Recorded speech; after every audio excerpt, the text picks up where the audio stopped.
Pertenezco al Ministerio de la Sociedad Bíblica Internacional, como les dije. Para los que no me conocen, soy argentino, no es mi culpa. Ya el Señor me transformó, así que me puso muchos años viviendo en México. Fue lo que necesitábamos antes de venirnos a Estados Unidos. Nos puso en la prensa el Señor, porque hay que aguantar 5 años en México. Si quiere algún exponente, ahí tienen una familia que... Muy bien, no, es con amor les digo esto. Y trabajo en la Sociedad Bíblica Internacional. Mi esposa Patricia y yo tenemos 41 años de casados. Tenemos 5 hijos, 10 nietos, así que el Señor nos ha bendecido de una manera muy rica. Y en esta etapa del ministerio nos ha dado el privilegio de trabajar con la palabra de Dios. Durante años yo fui escritor, periodista, trabajé en medios seculares de comunicación y en los últimos, 20 años me dediqué a las publicaciones cristianas. Fui el presidente de Editorial Vida, una de las editoriales más grandes de Estados Unidos para el mundo. Publicábamos en español y en portugués. Y hace 12 años atrás, el Señor nos movió al Ministerio de la Palabra. O sea, cambiamos más de 400 autores terrenales, todos muy amigos, muy lindos, muy queridos, por el autor de la palabra. Algo incomparable, irreemplazable. Algo que yo le aconsejo que lo conozca bien. Y para nosotros es un privilegio estar en esta casa. Los conocimos porque hace años me habían pedido dirigir la maestría de coaching con especialidad en Biblia, de coaching bíblico. Y el pastor Recinos, con un grupo de la iglesia, fueron mis primeros graduados, en una maestría extraordinaria que compartimos con varios profesores, muchos de ellos biblistas. El doctor Luciano Jaramillo, que ya no camina entre nosotros, sino que está en el cielo con el Señor, un biblista extraordinario, pudo compartir clases con ustedes, con quienes han pasado por la maestría. El doctor Samuel Pagán, he compartido yo, ha compartido Héctor Teme. O sea, hemos estado trabajando por la Biblia, porque el centro de todos nosotros es Dios. Y Dios se comunica a través de su palabra. Por eso es bueno tener una palabra que uno pueda entender. Y por eso, qué bueno las traducciones modernas, la NTV, la Nueva Traducción Viviente, la Nueva Versión Internacional, que ustedes le entren, pero más de una versión. El secreto, déjeme contarle, es poder entender a Dios en el lenguaje que hablas en tu corazón. No en el lenguaje que te quieren hablar españoles del siglo XVI o XVII. Porque la Biblia es el único libro que cuando lo abrís, el autor se sienta al lado tuyo a explicártelo. Y ese es el Espíritu Santo. Les voy a decir algo antes de entrar porque la palabra no va por ahí. Pero bueno, entre estos ministerios que estaba llevando, pertenezco, resumo, mi esposa me dice, tenés que volver al centro, tenés que volver al punto. Les cuento, estaba en Dallas esta semana. Estuvimos en Dallas con un ministerio que se llama Especialidades 625. El doctor Lucas Leis, muy amigo nuestro, su esposa Valeria, nos invitaron hace años a ser parte del board que decide las publicaciones del ministerio. Y entonces, esta semana fue la reunión. Yo lo que le dije a Patricia es, vamos a ir a Dallas, rentamos un carro y nos vamos a Houston y nos aparecemos ahí para visitarlos. Y cuando decidí hacer eso, ese domingo por la tarde me llama el pastor José y me dice, Pastor Esteban, dice, mira, el Ministerio de Educación me está pidiendo que te invitemos por una actividad. Le digo, no me digas nada. Le digo, ¿es el fin de semana de mayo 20? Sí, dice, es ese fin de semana. Y le digo, esto es de Dios. No lo hiciste vos, no lo hizo el Ministerio de Educación, no lo hizo Especialidades, sino que ya lo había puesto Dios en la agenda. Entonces le dije, con gusto, pues yo voy a estar en Texas, así que vinimos con mucho gusto. Ayer, cuando volvimos al hotel con Patricia, estábamos escuchando un devocional que hacemos de un amigo nuestro que ya está caminando con el Señor, un profeta de Dios, Juan José Churruarín, un pastor que es apóstol de iglesias, ha sido apóstol, ha levantado más de 1000 iglesias en Argentina. en España. Y hace muchos años lo conocí a él y él profetizó sobre la vida de Patricia cuando quedó embarazada de Juan Patricio. Después de nuestros 5 hijos, el mayor en este año cumple 40 años. Hemos crecido, mami, 40 años. Y el menor tiene 20 años. Una brecha generacional. Este profeta, 21. Impresionante. Este profeta habló de la vida de él, pero ayer estaba trayendo una reflexión que creo que se las compartí a ustedes, pero después la profundicé. Decía que hay que mantener vivo el fuego de Dios. Mantener vivo el fuego de Dios en nuestra vida. ¿Y por qué les traigo esta reflexión? Porque ahora estuvimos cantando, y esto completa el círculo, y que el incienso suba. Mire, el incienso es una hierba que produce olor, pero el incienso solo no sirve para nada. El incienso necesita fuego para despedir el olor que llegue a Dios. Nosotros como iglesia queremos ser incienso agradable a Dios, tenemos que tener el fuego de Dios, que haga arder ese incienso en nuestro corazón, que haga subir, porque a veces somos fríos, hermanos, somos fríos, somos pocos comprometidos. Y eso no hace subir ningún fuego. Y entonces somos un pedazo de hierba en un altar, pero verde. Necesitamos ese fuego que haga subir el olor. Porque si no hay fuego de Dios, va a haber fuego del infierno. Pero la iglesia tiene que promover que haya fuego de Dios a nuestra gente. Fuego de Dios, fuego, la presencia de Dios, eso que le fue dado en Pentecostés, eso que nos hablaba la hermana, ese toque del Espíritu que todavía no se fue, porque el Espíritu está acá para revelarnos al Señor. Entonces, el Espíritu es fundamental para hacer su vida una vida que agrade a Dios. El Espíritu de Dios, el fuego de Dios, es aquel que le permite sacar en cualquier circunstancia su mejor fragancia. Necesitamos mantener ese fuego vivo. Hoy les voy a hablar de una llave maestra del reino. Hay llaves en el reino de Dios, porque el reino tiene puertas, no sé si usted sabe. Que donde habita Dios hay puertas. Y una vez que usted deja entrar a Jesús a su puerta, una puerta del cual usted tiene la llave, Jesús no la tiene, Él viene y llama, y la manija de la puerta está del lado de adentro. Y hay gente que la tiene enllavada, porque tiene el corazón roto. Y le puso la llave para que no se lo volvieran a lastimar, para cuidar ese lugar íntimo, ese ser interior que todos tenemos en nuestro corazón, lo que define la Biblia como corazón. Pero dice Jesús, yo estoy a la puerta y llamo, y si alguno escucha mi voz y abre la puerta, o sea, usted tiene la llave del cerrojo. Pero en el reino de Dios hay una llave que es una llave maestra. Una llave maestra. ¿Para qué sirve una llave maestra? Bueno, cuando tenemos un edificio, por ejemplo esta iglesia seguramente tiene muchas llaves en distintos departamentos, llaves, pero una persona que tenga todas las llaves de distintas cerraduras de este edificio debería andar con un llavero grande, ¿no es cierto?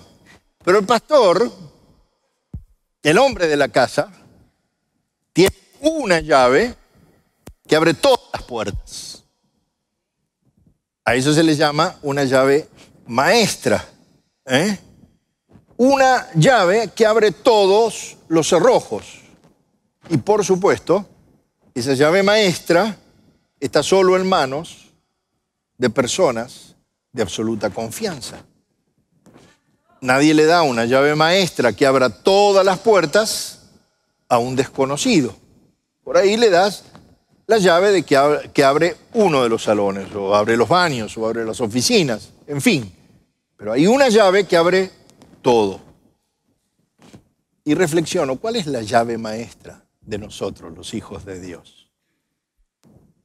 Voy a hacer unas preguntas y ustedes piensen la respuesta. ¿Qué llave es absolutamente esencial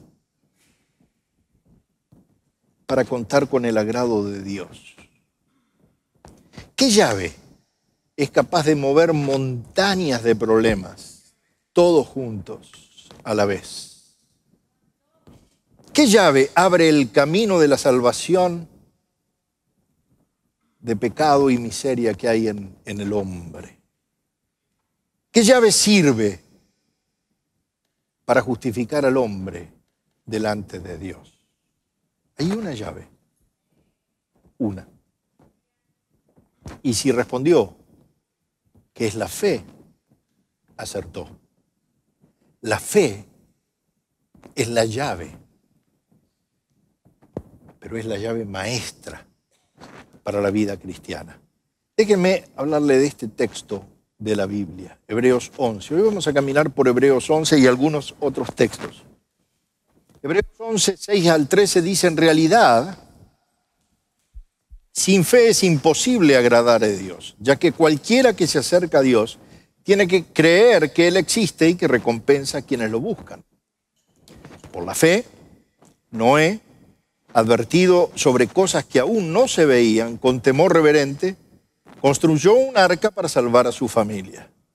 Por esa fe, condenó al mundo y llegó a ser heredero de la justicia que viene por la fe. Por la fe, Abraham, cuando fue llamado para ir a un lugar que más tarde recibiría como herencia, obedeció y salió sin saber a dónde iba. Por la fe se radicó como extranjero en la tierra prometida y habitó en tiendas de campaña con Isaac y Jacob, herederos también de la misma promesa. Porque esperaba la ciudad de cimientos sólidos, de la cual Dios es arquitecto y constructor. Déjenme ponerle el silencio a esto, que eso pasa cuando uno tiene este tipo de micrófonos.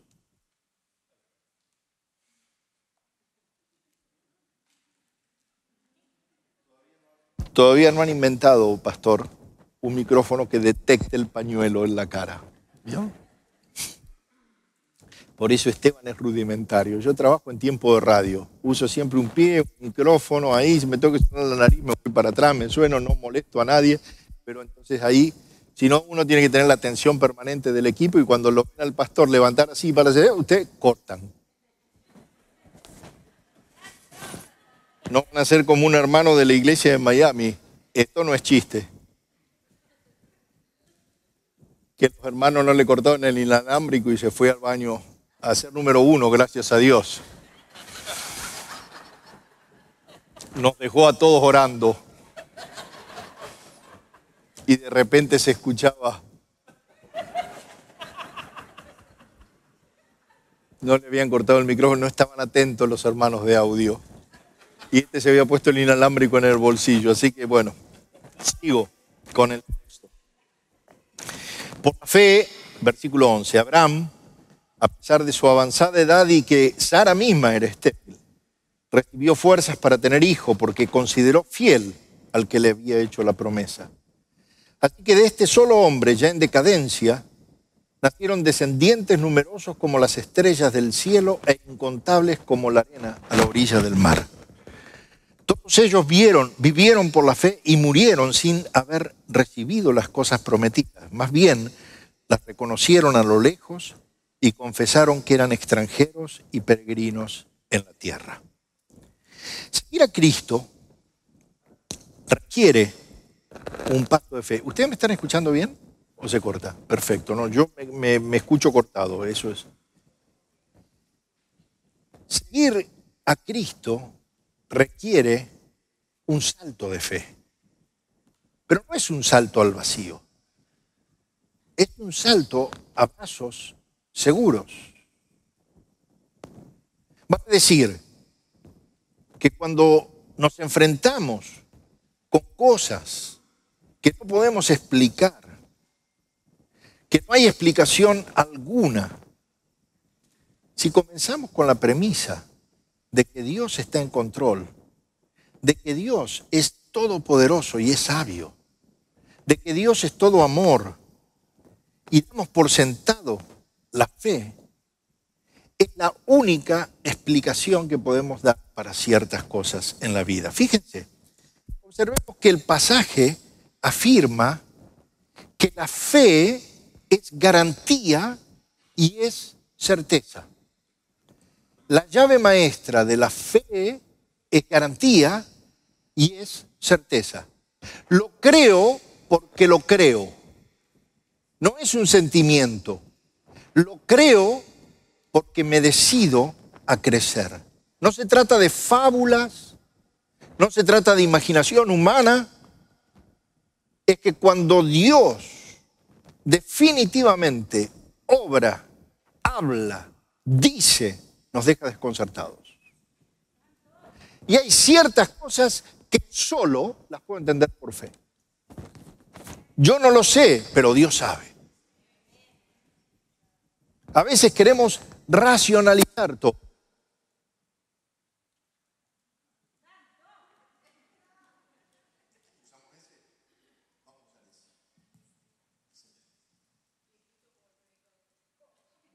Zapa, rapa. Mire cómo me sacan las ataduras que me pusieron esta mañana. Rápido.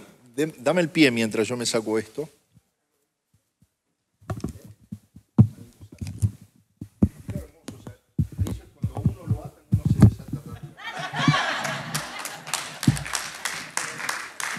Gracias. No, lo que pasa es que yo soy antiguo y no lo probamos. En realidad el tema fue que no lo probamos. Ahora sí se escucha perfecto. Lo otro se cortaba, iba como que hacía así y se cortaba. Muy bien. Y entonces me desconcentraba yo y perdíamos el hilo del mensaje.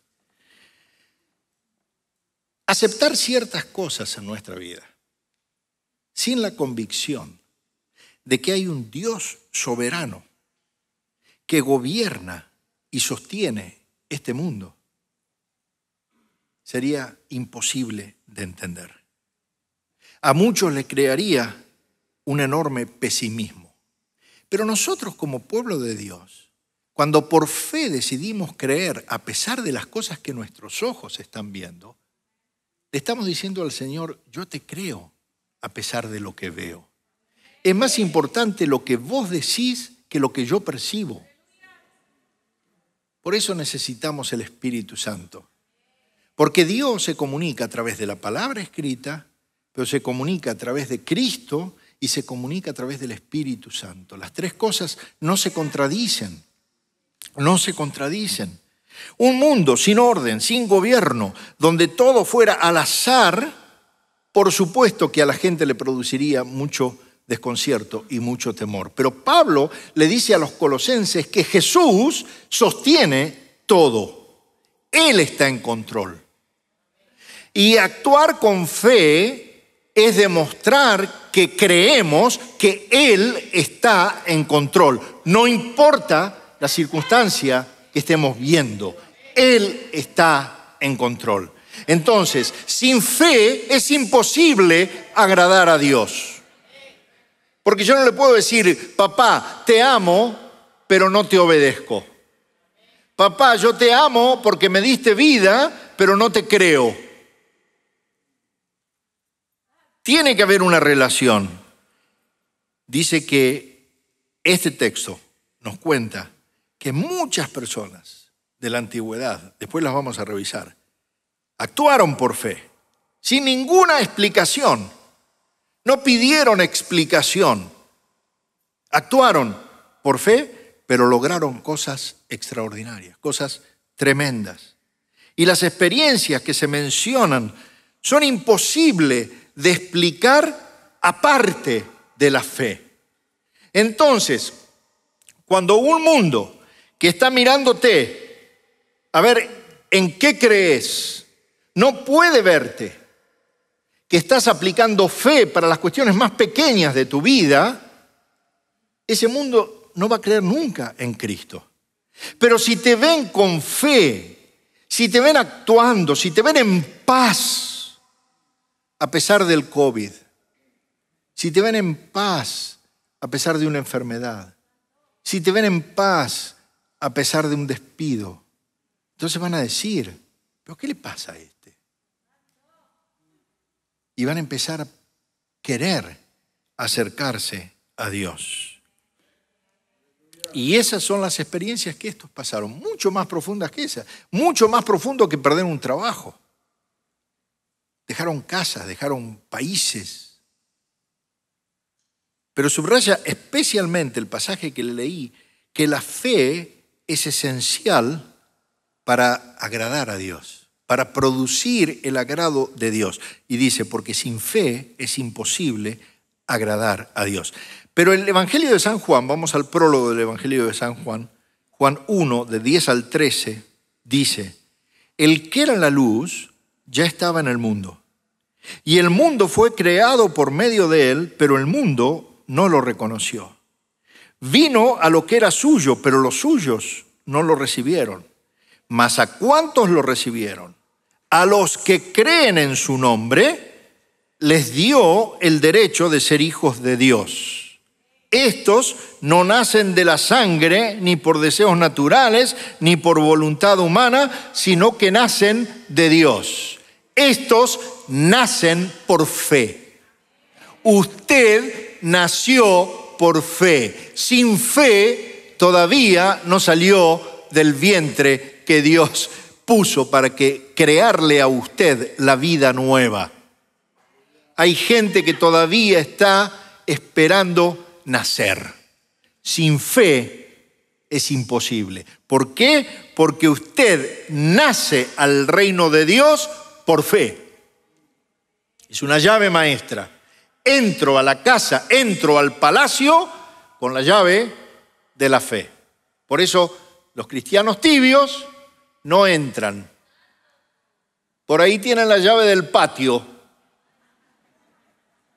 Pero usted para entrar al aposento donde está el Señor necesita la llave maestra.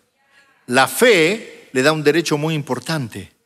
El texto que les leí de Juan dice que creer en el nombre de Jesús, que la fe trae consigo un increíble beneficio, es la adopción a la familia de Dios. Entonces, por fe nacemos a la familia de Dios.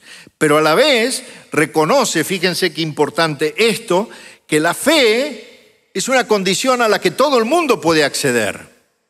No es por raza, porque dice, vino a lo suyo, pero los suyos no lo recibieron. Indicó que el pueblo de Israel, el pueblo al que Dios había elegido en el Antiguo Testamento, con el que Dios había hecho el pacto en la antigüedad, no reconoció a Dios, no usó la llave de la fe en Jesucristo, al enviado de Dios, Jesús, Dios encarnado. Y entonces nos dice que la relación con Dios no es una cuestión de raza, ni es una cuestión de sangre, ni de deseo humano, sino de fe, de una voluntad de fe.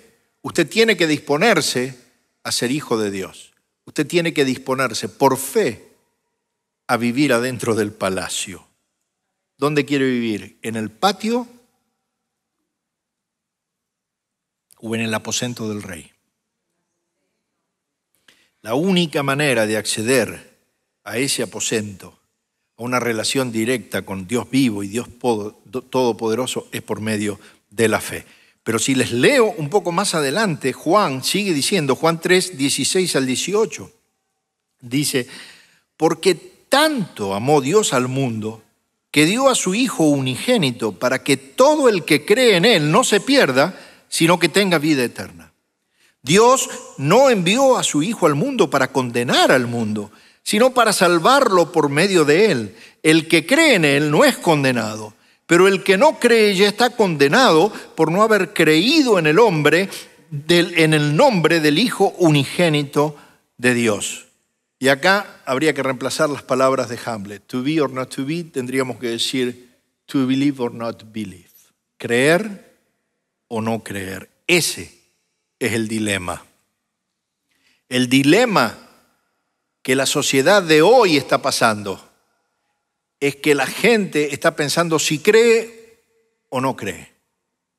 La gente es relativista. Ayer lo decíamos con respecto a la palabra. Por las dudas, todo le viene bien. No es verdad que la gente no cree, la verdad es que cree en cualquier cosa, querido. Cuando usted ve los medios de comunicación, cuando usted ve las decisiones que a veces se toman en algunos lugares, dice, pero ¿cómo puede esta gente creer en esto? Creer es una disposición de su corazón. Usted debe decidir creer, eso es fe. Y este texto que les leí amplía el cuadro con respecto a la importancia de la fe al señalar que la fe produce salvación, que es la fe la que produce vida eterna, que es la fe la que produce bienestar eterno. Pero por el contrario, la incredulidad resulta en juicio, en condenación, lo que significa estar eternamente separado de Dios. Es un tema serio el tema que estamos hablando hoy, el tema de la fe. Yo no sé desde dónde está mirando, pero si todavía no hizo una decisión por Cristo, hoy es el día. Hoy es el momento, el lugar para tomar esa llave que Dios te da por la fe y arrebatársela a Satanás, porque quiero decirte una cosa, si no es Dios el que tiene la llave de tu vida, es Satanás que todavía la tiene, porque Adán y Eva se la entregaron a Satanás, pero vos tenés que recuperarla. Y solo la recuperamos por fe. ¿Estoy siendo duro, pastor? Porque los veo ahí todos. No se pongan tristes porque la condenación no es para ustedes. Observe esto, la condenación no es el resultado de un dictamen divino. La condenación es la condición original de todo ser que no confía en Jesucristo. La condenación es la condición natural del que no recuperó esa llave que Adán y Eva le entregaron a Satanás en el Edén. Ese es el pecado original, la rebeldía contra Dios. Haberle entregado y haberle dado autoridad en terrenos donde Dios quería reservarse toda la autoridad. Entonces, si Jesús no es el dueño de tu vida, no me digas que no, aunque no quieras creerlo, Satanás es el dueño de tu vida. Quiero decir, cuando vos llegás a Dios, llegás mal. Nadie llega a Dios bien, todos somos pecadores, porque ya alguien nos arrebató la llave allá en el Edén. Y no es el rechazo al Evangelio lo que nos condena. El rechazo al Evangelio solo complica nuestra condición. ¿Por qué? No determina la condición. Yo ya estoy caído. No es que caiga porque rechazo el Evangelio. Es que determina que si yo no acepto el Evangelio no puedo entrar de nuevo. Porque el Evangelio, la buena noticia, Cristo, la fe en Jesús, es la única manera de recuperar esa llave.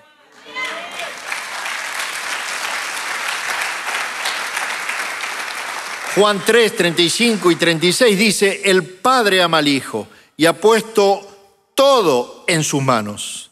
El que cree en el Hijo tiene vida eterna, pero el que rechaza al Hijo no sabrá lo que es esa vida eterna, sino que permanecerá bajo el castigo de Dios. O sea, permanecerá. No es que lo van a meter por no creer, ya está. Ya está. Y entonces, aquí cabría una pregunta, ¿qué es la vida eterna? Bueno, la vida eterna es lo que Dios planeó en el Edén, una vida de presencia continua con Dios. Es la vida que Dios quiere compartir con sus hijos. Vida eterna es mucho más que una vida sin final. Vida eterna habla de una cualidad de vida, de una calidad de vida diferente a la vida humana que todos recibimos al nacer de una madre. Vida eterna es plenitud.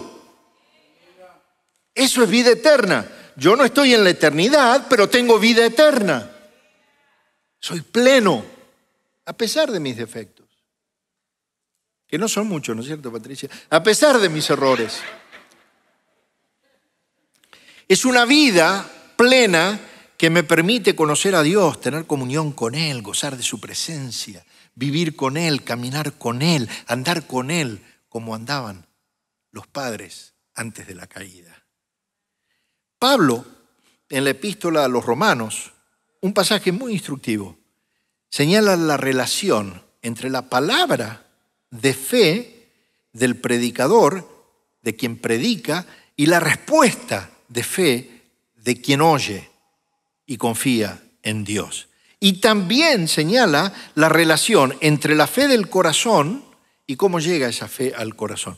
Déjenme leerles Romanos 10, 8, 17. ¿Qué afirma entonces?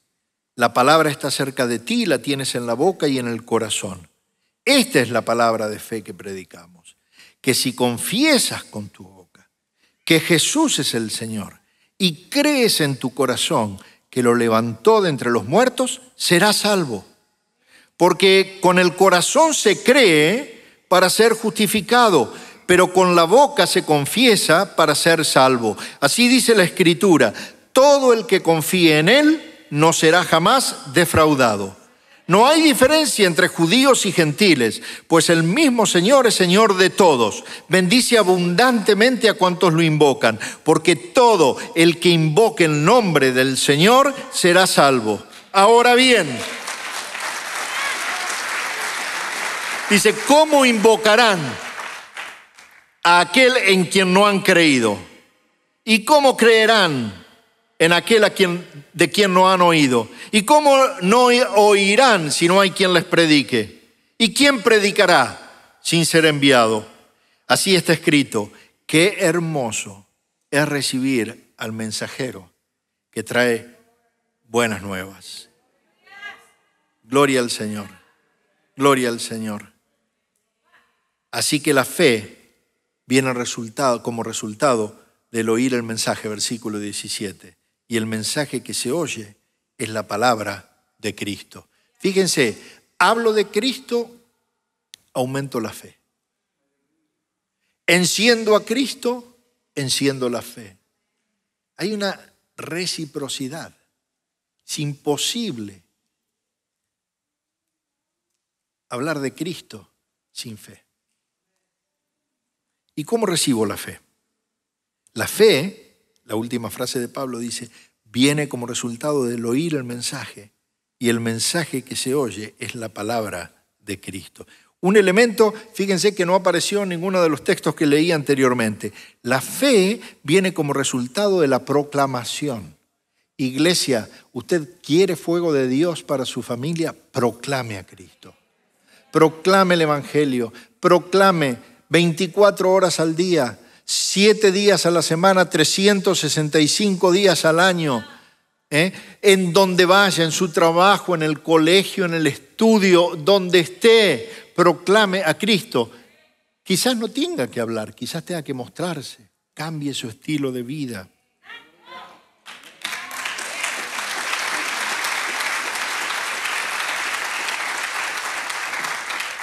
Cambio mi estilo de vida porque tengo fe. No puedo decir, tengo fe y seguir viviendo miserablemente como antes. Entonces, ahora, para definir, y redondeo con esto, ¿qué es la fe? Voy a empezar a decirle lo que no es la fe. Y esto es importante, porque mucha gente está confundida. Escúchenme. Voy a considerar lo que no es fe. La fe no es sentimiento. Nuestros sentimientos son volubles, son inconstantes. La verdad, lo que yo siento no merece mucha confianza, porque tiene altibajos. Nunca voy a tomar una decisión importante solo por una corazonada, por un sentimiento, positivo o negativo. La fe no es un sentimiento.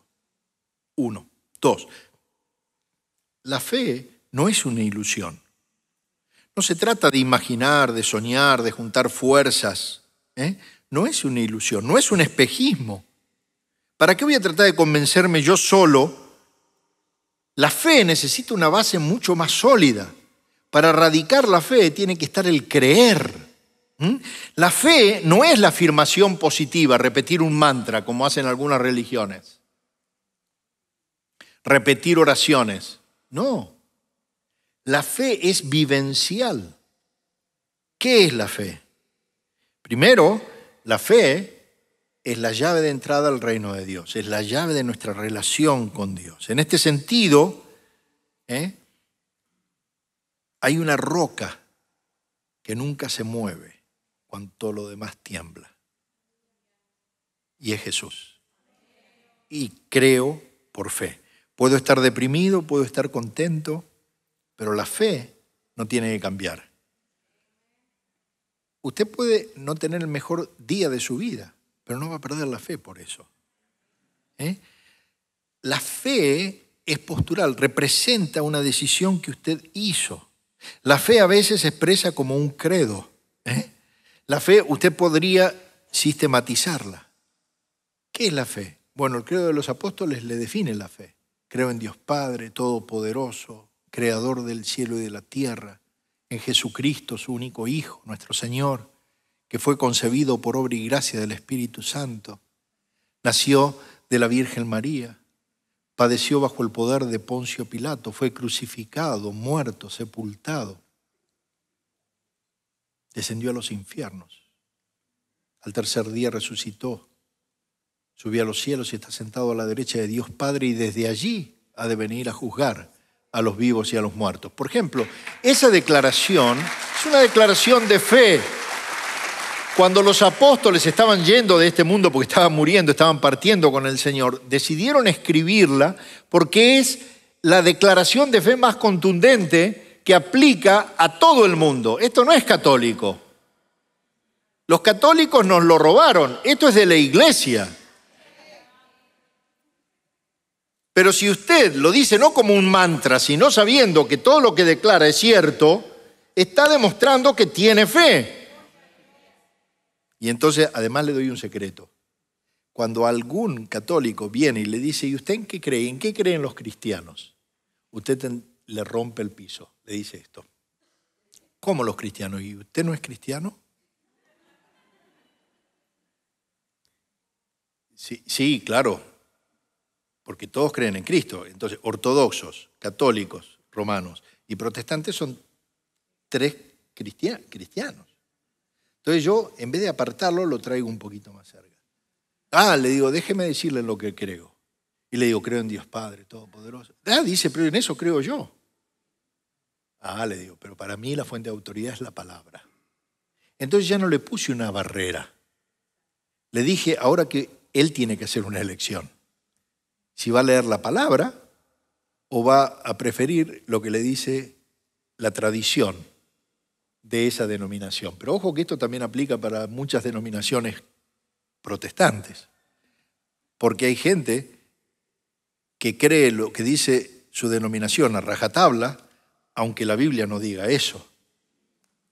Y así se van armando grupos. Y el problema es cuando te dicen, por no pertenecer a ese grupo, estás fuera del cielo, estás excluido del cielo. Mentira, te están mintiendo. Vos no entrás al cielo por ser católico, por ser protestante o por ser ortodoxo. Vos entrás al cielo porque tenés la llave que Jesús te dio. Una llave maestra que se accede por fe. La fe es una expresión dinámica. ¿Por qué? Porque la fe produce acción. Ayer hablábamos en el seminario de escuela dominical que el concepto donde Dios vuelca y a la cultura donde Dios vuelca toda la revelación de su palabra es una cultura oriental. Y para los orientales del Medio Oriente la palabra es mucho más que un pensamiento. Los griegos piensan que la palabra es como una idea que se puede debatir. No, para los judíos la palabra es una acción y para nosotros debe ser igual. Usted no puede leer la palabra y quedarse inconmovible como que nada pasó en su vida, porque la palabra tiene un mandato. La palabra lo obliga a hacer compromisos. La palabra lo obliga a hacer declaraciones. Eso es la interacción de la fe en acción. No es que usted necesita obrar para ganar el cielo, pero una vez que está en el cielo no puede quedarse sentado. Gloria al Señor. Eso es, aleluya. ¿Cómo desarrollo esa fe? Evidentemente, no toda expresión de fe tiene el mismo vigor y la misma perseverancia. Jesús le reprochó a sus discípulos en muchas ocasiones, hombres de poca fe. Fíjense, Jesús diciéndole a su gente, un hombre le pide al Señor que la gracia de la sanidad y le dice, yo sé que mi fe es pequeña, pero Señor, aumenta mi fe. ¿Cuándo fue la última vez que le dijiste al Señor, Señor, en el medio de un problema, Señor, ayúdame a superar mi incredulidad, aumenta mi fe? Todos queremos y todos necesitamos incrementar la medida de fe. Y Dios puede hacerlo, porque es la llave maestra. Le voy a leer algo del autor F.B. Meyer, que dice, la fe, el sentimiento y la realidad. O sea, la fe es tu primera decisión. El sentimiento es todo lo que está dentro tuyo y la realidad es la circunstancia que te rodea. Él dice que cuando la fe pretende fundamentarse en el sentimiento, él descubre que esa fe no tiene estabilidad. Si vos sostenés tu fe en lo que sentís, hoy me siento un adorador. Eso no tiene estabilidad. Vos sos un adorador porque sos un hijo de Dios. Aunque estés triste y hoy no tengas ganas de adorar. O aunque estés encendido y hoy tengas muchas ganas de adorar. Nadie te va a cambiar la posición. El sentimiento no te va a cambiar la posición. Es la fe. Y él lo presenta, este autor, como un ejemplo de la locomotora, que es la fe, lo que yo declaré, lo que creo, adelante. Y dos vagones atrás. Un vagón que es el sentimiento y otro vagón que es la realidad. Entonces dice, si después de la locomotora el primer vagón es la fe y el segundo es el sentimiento, vamos bien. Pero si la fe está mirando para atrás, o sea, está mirando al vagón del sentimiento, el tren va a ir así, va a ir inestable. Usted tiene que mirar a Cristo, que es lo que no se mueve. Esa locomotora es Cristo. La locomotora en su vida es Cristo. El norte en su vida es Cristo. Eso no se mueve, es inconmovible. Todo lo demás no lo va a mover a usted. Déjeme concluir de esta manera. Hoy, acá, ahora, cada uno piensa en lo que le ha estado preocupando en esta semana. Si hay alguna preocupación que dio vuelta a tu cabeza esta semana. Y pedile a Dios, rogale a Dios que te muestre lo que Él quiere hacer con esa preocupación o a través de esa preocupación. Y una vez que lo tengas claro, empieza a reclamar por fe el cumplimiento de la verdad y de la voluntad de Dios. O sea, fe es aceptar lo que Dios quiere hacer conmigo a través de esta circunstancia. Y cuando vos podés mirarlo de esa manera, podés adorar a Dios en todas las circunstancias. Hice una pequeña lista de todo Hebreos 11, del 1 al 40. Que yo quiero terminar adorando al Señor con esta declaración de ustedes. ¿Por qué? Porque la palabra es bueno entenderla y dar el salto de la palabra, de lo que se dijo en ese momento a esa gente y a quien se le estaba diciendo, pero hacer el salto hermenéutico a mí, hoy, aquí y ahora. O sea, ¿qué dijo? Lo vimos. ¿Qué significa? Es lo que quiero que cambie ahora. ¿Qué significa eso que Dios ya nos reveló? ¿Cómo lo aplico? Que usted salga con esta convicción. Y si se atreve conmigo, me va a repetir después de mí. Por fe, podemos ser aprobados, podemos entender, podemos ofrecer, podemos seguir hablando, podemos agradar a Dios, podemos construir, podemos obedecer, podemos salir del círculo de confort, podemos radicarnos, podemos establecernos, podemos recibir vigor nuevo para dar vida. Podemos vivir, podemos ser extranjeros, podemos ser puestos a prueba, pero podemos superar la prueba.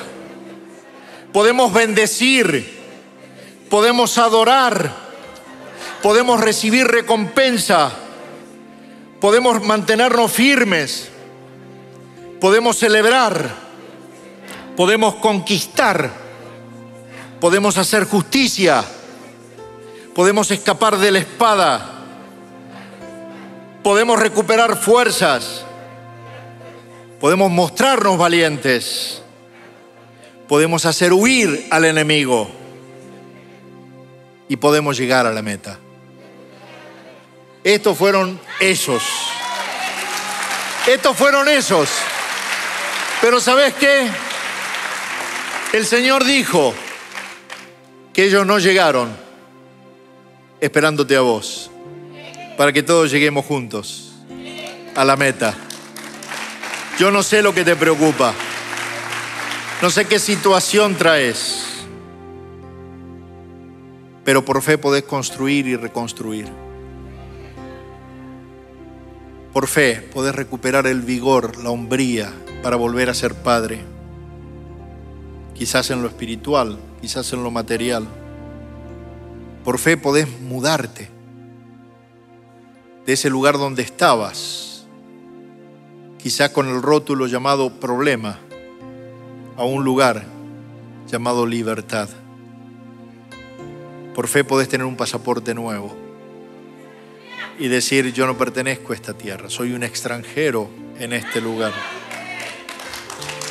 Por fe podés superar toda prueba que se ponga en su camino, sabiendo que Dios no te va a mandar nada que no puedas soportar. Por fe podés bendecir, declarar bendición. Por fe podés adorar en el medio de la circunstancia dura. Por fe podés recibir y ser recompensado y mantenerte firme y celebrar la Pascua.